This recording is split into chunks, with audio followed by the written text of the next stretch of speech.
Hi everyone, this is the circuit we're going to be building as BTEC Level 2 students.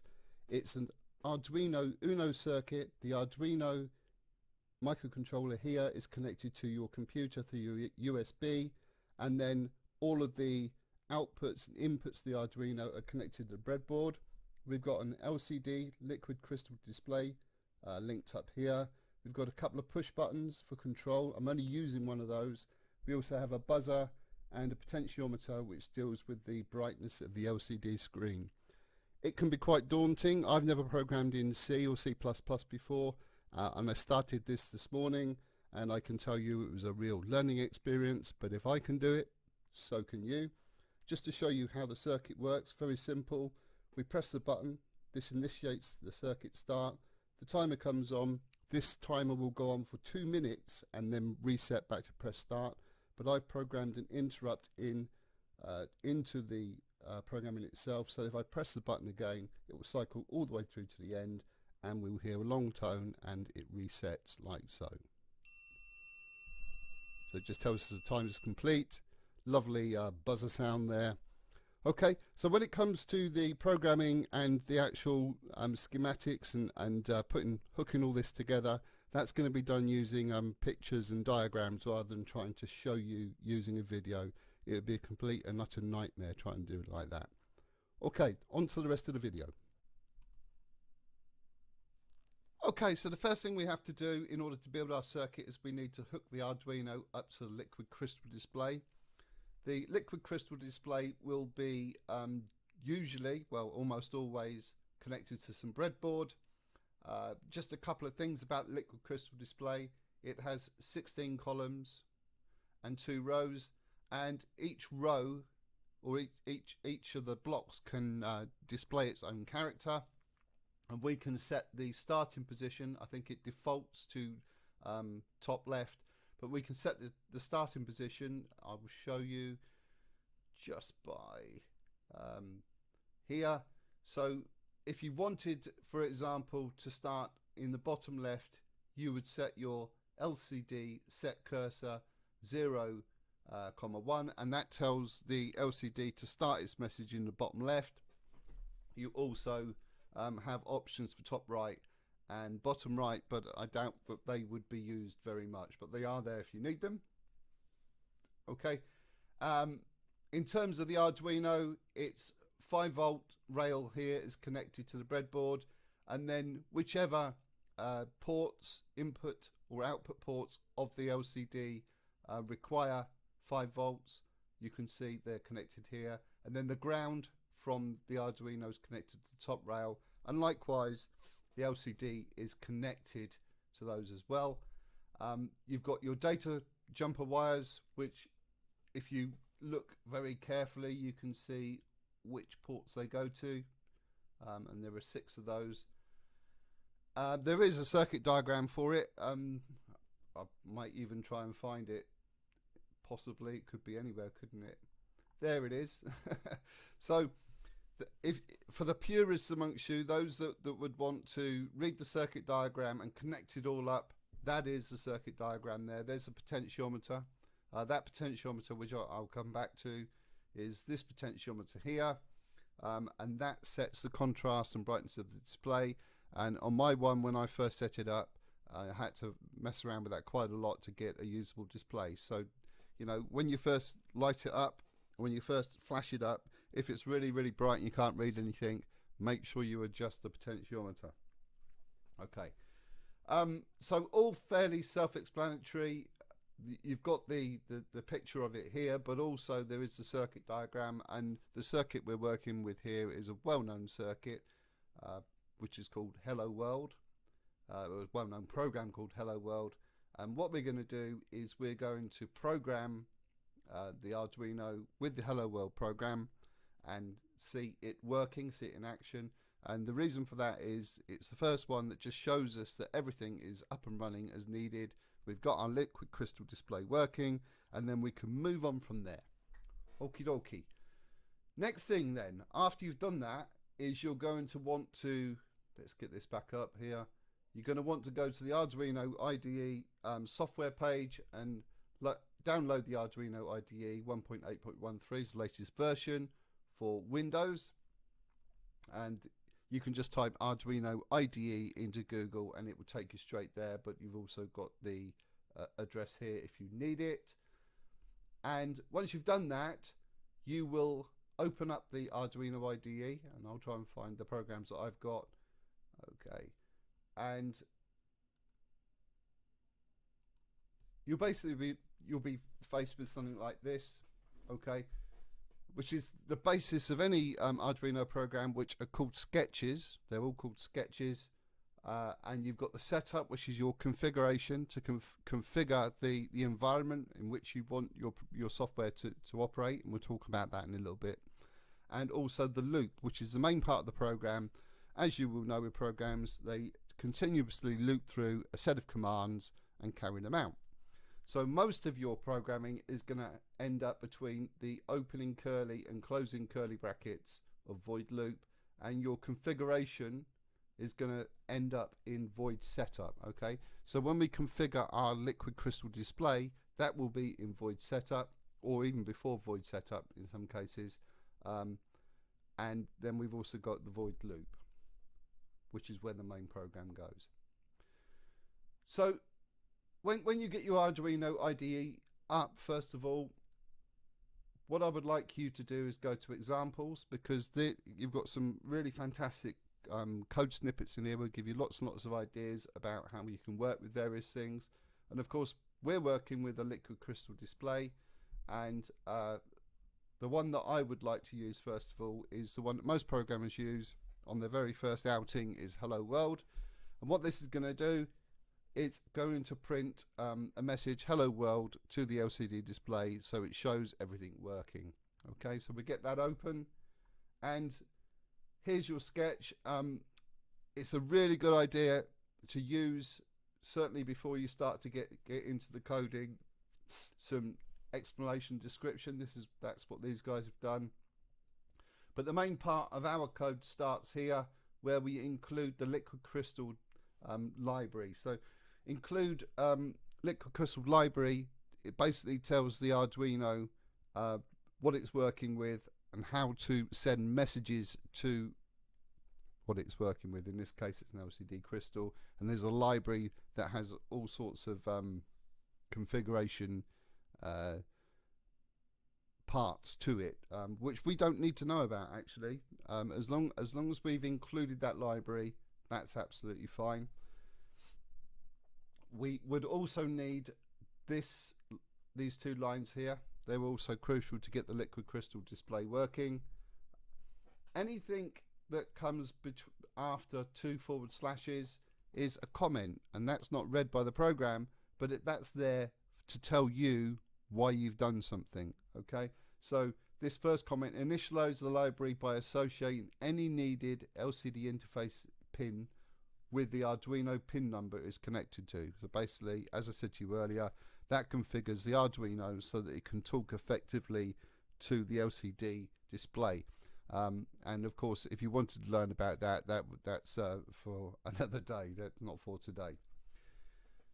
Then we come to the bits that I was talking about earlier. So the void setup is the configuration, and what we're going to do first of all is the LCD begin 16,2.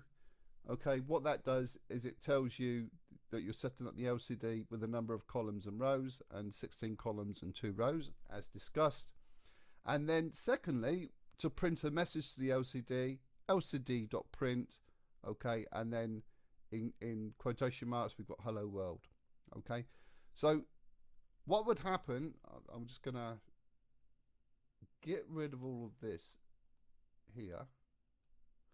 What would happen if we programmed the Arduino with this at the moment is that it would print the message hello world to the liquid crystal display, then it would come to the void loop, and it would simply keep looping around this nothingness really, and all you would see is hello world, and that's it. That's all it would do. But at least it would show that your program is working.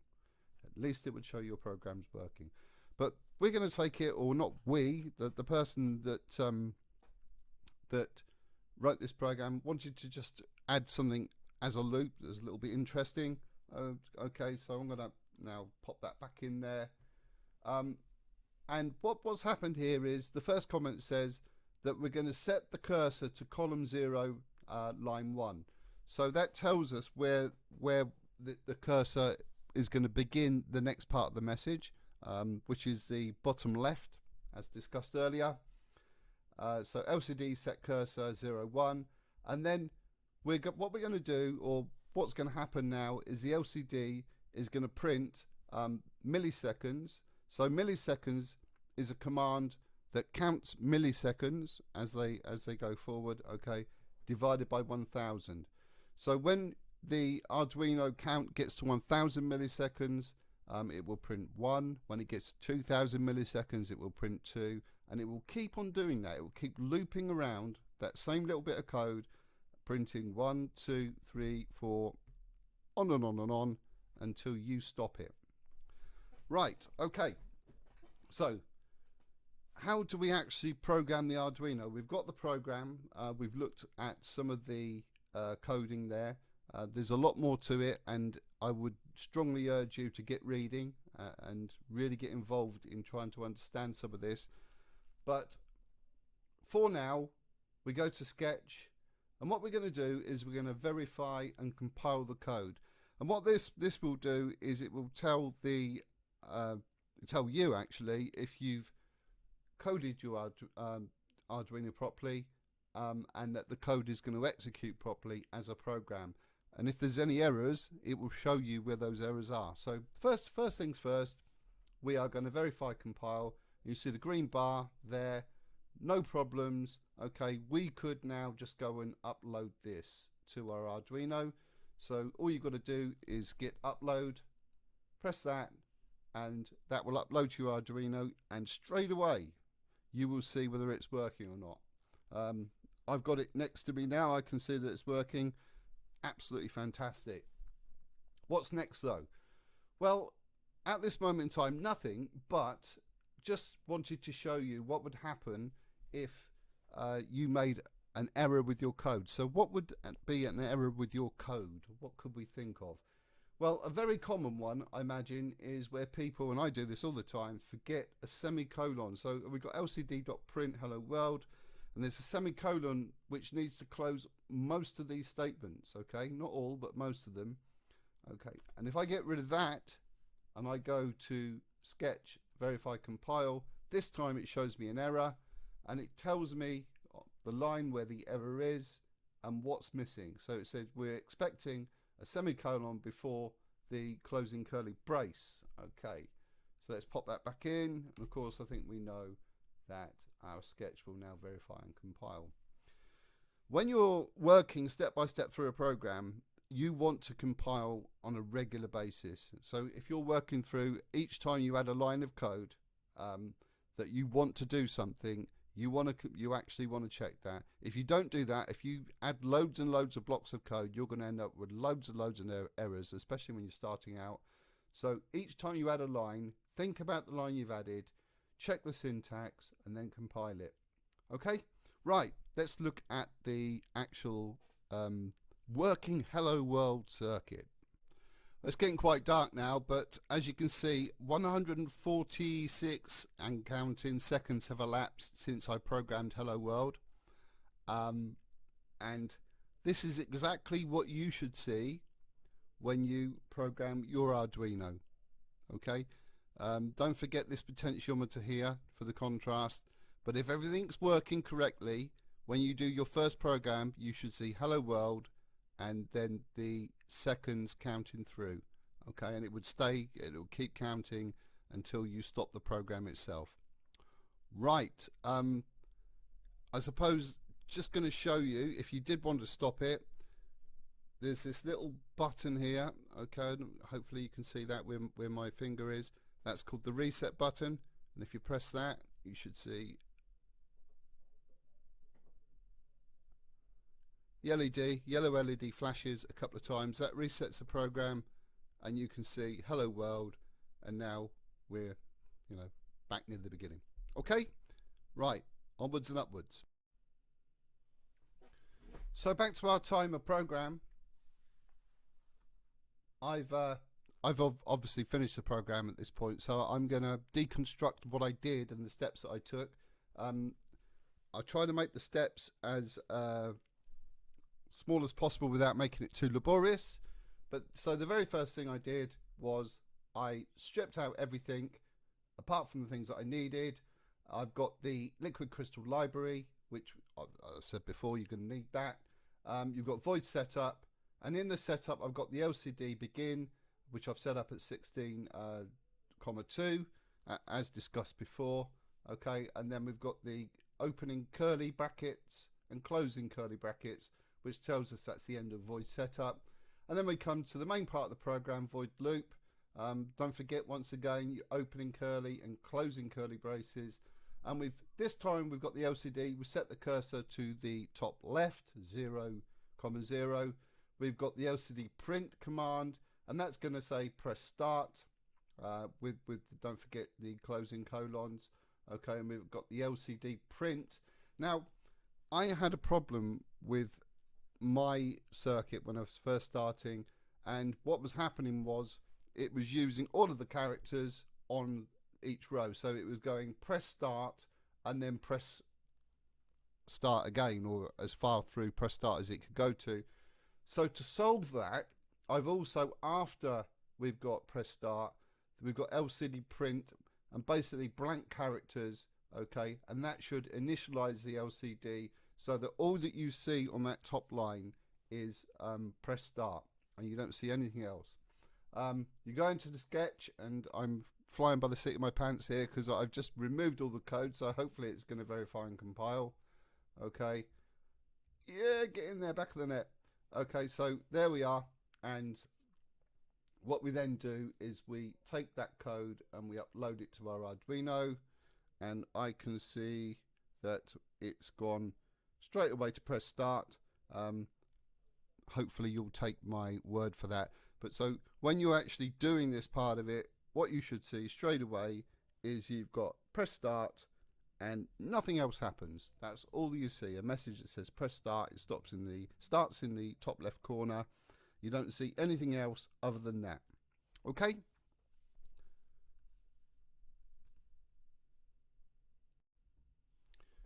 So now I've made a couple more changes to our code, and what I've done is we've basically got the same setup we had before, but I've added a constant integer. That's going to be we're going to use that later on for start. And what that's basically going to do is it's going to set pin 6 as an input so that we can read a button press. That's what this line here will do. We're not quite there yet, but we will be in the next stage. And then we've got a place to store seconds and minutes. Okay, so integer S is for seconds, integer M is for minutes, and I'll show you where that comes in a little bit later on, and we go down through the program. And we're back where we were before. We've got LCD begin. That sets up the liquid crystal display, as we've already previously discussed. And then you've already seen this bit of the code here, which is press start. Now, when you come to see the video of this in action, press start would show up, okay, but it goes through it very, very quickly. So because the Arduino is running very, very quickly, so you won't actually see press start. But what you will do then is see the next part, which is we set up the cursor for the to start in the top left, and then we've got a series, and this is how you set up your liquid crystal display. So the first message we want to print out is timer on, okay, and then directly after that we've got timer on and we've got a colon there. Okay, next LCD print M. So what the LCD will print is the value that is stored here, there. Okay, that's what it will print. And then we've got another colon, LCD print, and then LCD print S, and the LCD will print the value that we have stored here.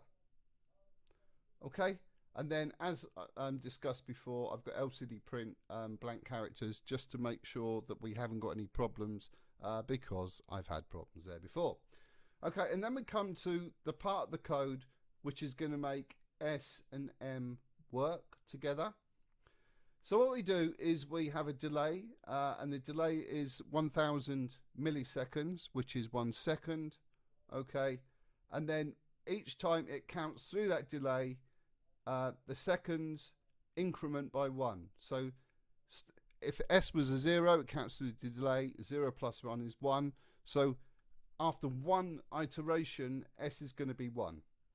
When S is equal to 60, this is what double equals means, okay, what happens then, or if, so we've got this statement here, and note with this if statement, okay, there is no semicolon, not at that point, okay. So for the if statement, if S is equal to 60, okay, we reset, so S equals 0, 0. So that means that once S has got to 60, it goes back, it loops back again to 0, 0. Okay, and M, the minutes increment by 1. So if M starts at 0, as it would do initially, okay, once it's gone through 60 counts, M goes to 1, so on and so forth, and it will just keep counting through that loop. There's nothing else there, but that's how the timing part of it works. And you can mess around with this yourself. You can get it to count a lot faster if you shorten the delay. So if you made the delay, let's say 100 milliseconds, it would count 10 times faster. You can change the value of S to 80 or 100 or whatever you want really, and you will see that it just basically obeys your command. So it's a nifty little bit of code. It's the kind of code that you could use to build the building blocks of a 24-hour clock, so you know, and all that kind of thing. And where did it come from? See, this is the whole point of using the sketches. Now this, I didn't find a sketch here, but I did find a sketch online that had this kind of code there. I'll see if I can find it for you.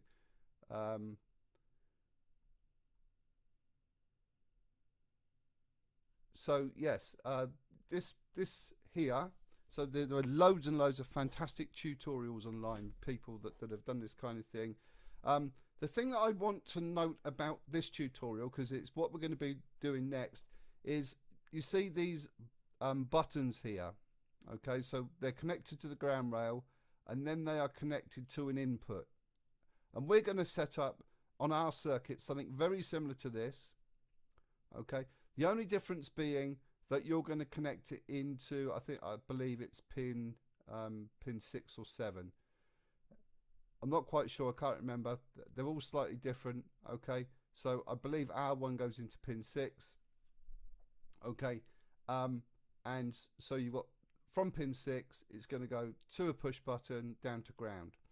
So what that allows the Arduino to do is to read the state of that pin and then carry out an action based on the state of that pin. We'll get onto that a little bit later on, but that's the basis of how you want to set up the button to be read by the Arduino.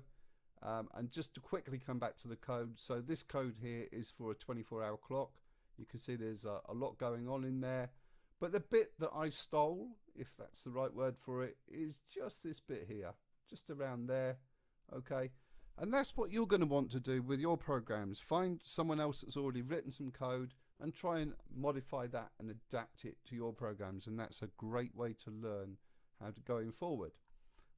So I took that little bit of code there for my timer, and that then of course ended up in our example here, just here.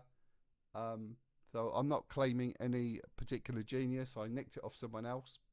Okay, still from the best, but that's how you get it all up and running. So you got your timer going, okay, and once you've got your timer going, then the next parts are to start the timer. So we want a condition to start the timer, rather than it just starting as soon as the program starts. Okay, so that's the next thing we're going to look at, starting the timer. The next stage of our circuit requires us to read basically read a button push so that we can actually start the circuit and later on stop it if needs be. So a couple of things really in reality. We've the constant integer start 6 means that we're going to initialize pin 6 as, and we're going to give it a label of start. So whenever we use the word start, we're referring to pin 6. In the setup, in order to read the pins, we need to actually begin serial communication so that the Arduino would begin scanning the ports or the pins themselves. And we use the command serial begin and in brackets 9600. Now we come to pin mode.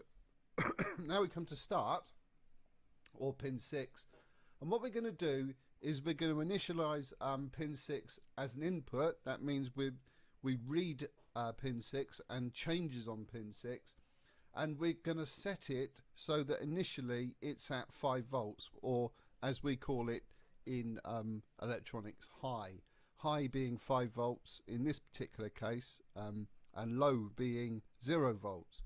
So when you press the button, the Arduino is going to go low, it's going to go down to 0 volts, but its normal state would be high, and that we do this by connecting it to the internal power supply in something that's called a pull-up resistor,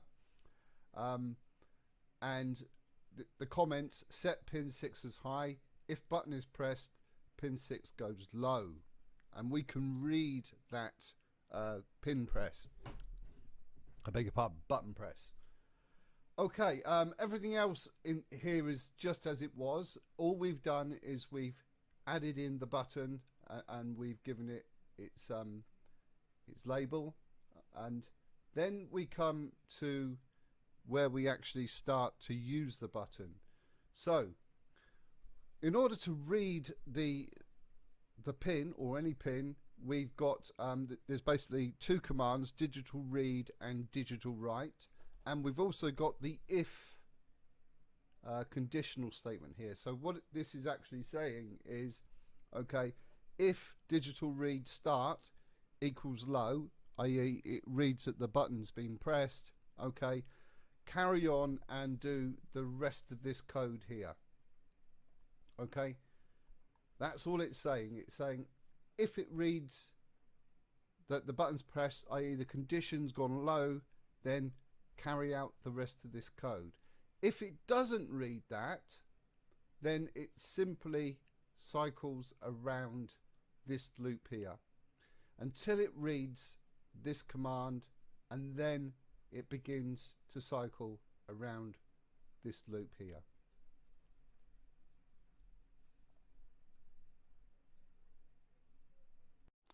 So very briefly, to continue with what we've been doing, it's getting quite dark here, but as explained or discussed with the code, we've got the press start message, and then we've got this button here which I showed you how to hook that up to your Arduino.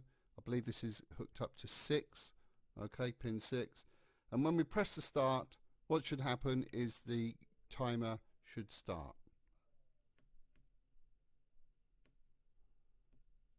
There we are. So to keep, at the moment, the problem we've got is that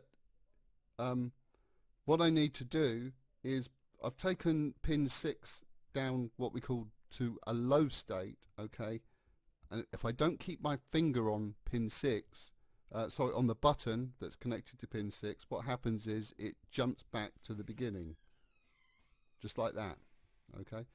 So we can get our timer to work now, but we've got to keep pin 6 button depressed, and of course that's not very useful for us, so we've got to find a solution for that. So we're quite near the end now, and we've got a few other bits of code that we've had to add in.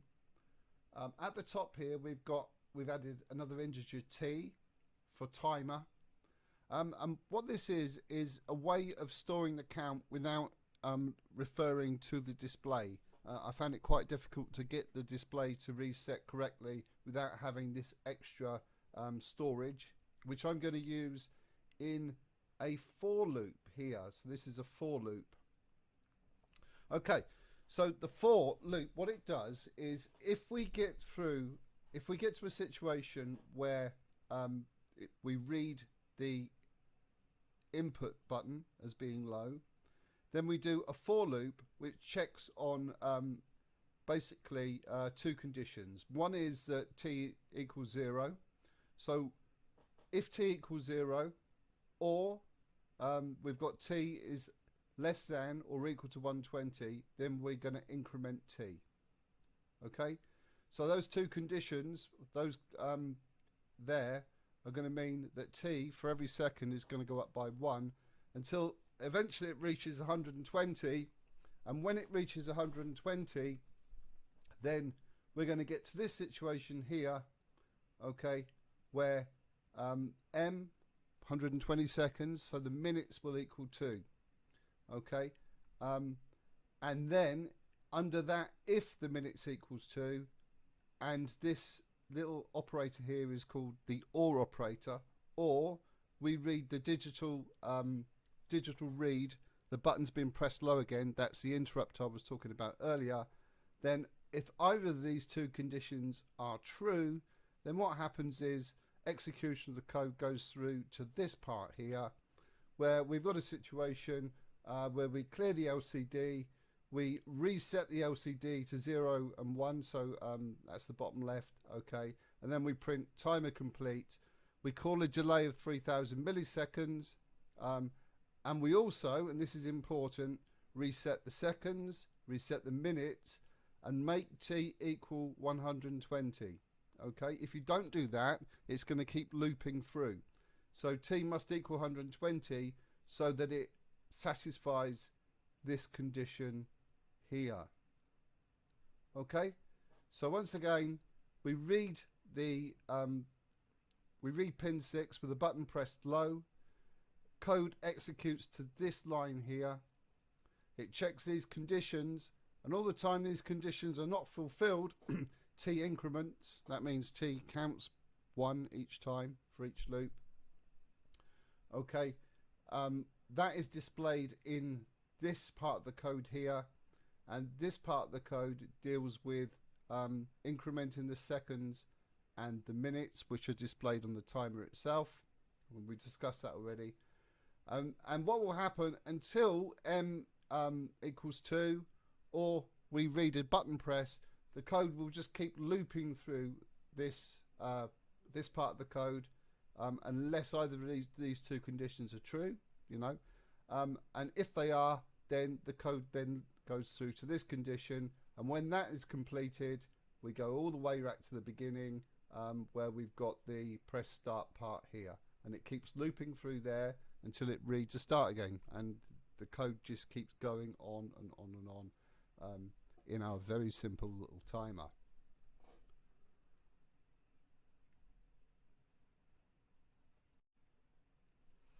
So the final thing that I've done with this code is to add add a little buzzer in. So you'll find buzzers are quite simple. They've got a signal, which is the S. So it's basically a 3-pin. It's a 3-pin component, and they're marked for the Arduino. So you've got the S, which is the on signal, and you've got negative and positive, and they're clearly marked. And all you do is you connect the negative to negative or ground, the positive to positive, and the signal to the pin that you want to initiate the buzzer. So in this case, I've called the buzzer beep, and we've set a constant integer here. So beep is 7, and I've also this time set pin mode beep as an output. So the other pin 6 is a read, pin 7 is an output, okay, and nothing else has changed other than that there. The rest of the code exactly the same as we go down through. Nothing's changed. We've got the for loop. We keep coming through here. There are some changes here. Now there are ways of writing these programs for more advanced programmers without using delay so much. The problem with delay is that each time you call a delay, it actually calls or stops your code. the Arduino can only do one thing at a time. So what I wanted to do was to be able to sound a quick beep every time we go through a minute, because eventually we're going to get this to count up to 6 minutes. So each time a minute has lapsed, beep, so on and so forth. So two things really. What I've done is I've changed the delay to 999 milliseconds, and then inserted a digital write beep high, delay 60, so that's the 60 milliseconds we're stealing so that we can listen to that beep without losing time, okay, and then digital write beep low. So that's one way of still maintaining the timing without losing anything significant at that point, okay. That's what I've put in there. And what will happen is, as the code goes through and increments through, each time we get to where if the seconds turn over at 60, you'll hear a little beep, and then we carry on as normal. And the only other thing that that I changed was I also put that part of the code in here. So we've got the digital write beep high, so we switch the buzzer on. We keep the delay at 3 seconds or 3000 milliseconds, and then we switch the buzzer off, and then the code goes back as it did before. But you know, for a simple project, there's quite a lot of code involved. There's quite a few building blocks that you're going to be able to use in other projects, because you've had to read a pin press, you've sounded a buzzer, you've got an LCD working, you've got some timing things going on there. There's quite a few building blocks. So even in a simple project, I mean, I learned absolutely loads today. The last time I looked at any programming was with a PIC programmer, which basically uses assembly language and not C. And seriously, probably last time I looked at that was 7 or 8 years ago. So I've had a blast going through this today, and I know that my code isn't perfect, that there'll be things that I learn as I go forward that I can include in my own skill set. So I hope you enjoy the project, and if you've got any questions, just obviously contact me and I'll do my best to answer them. Okay, bye bye.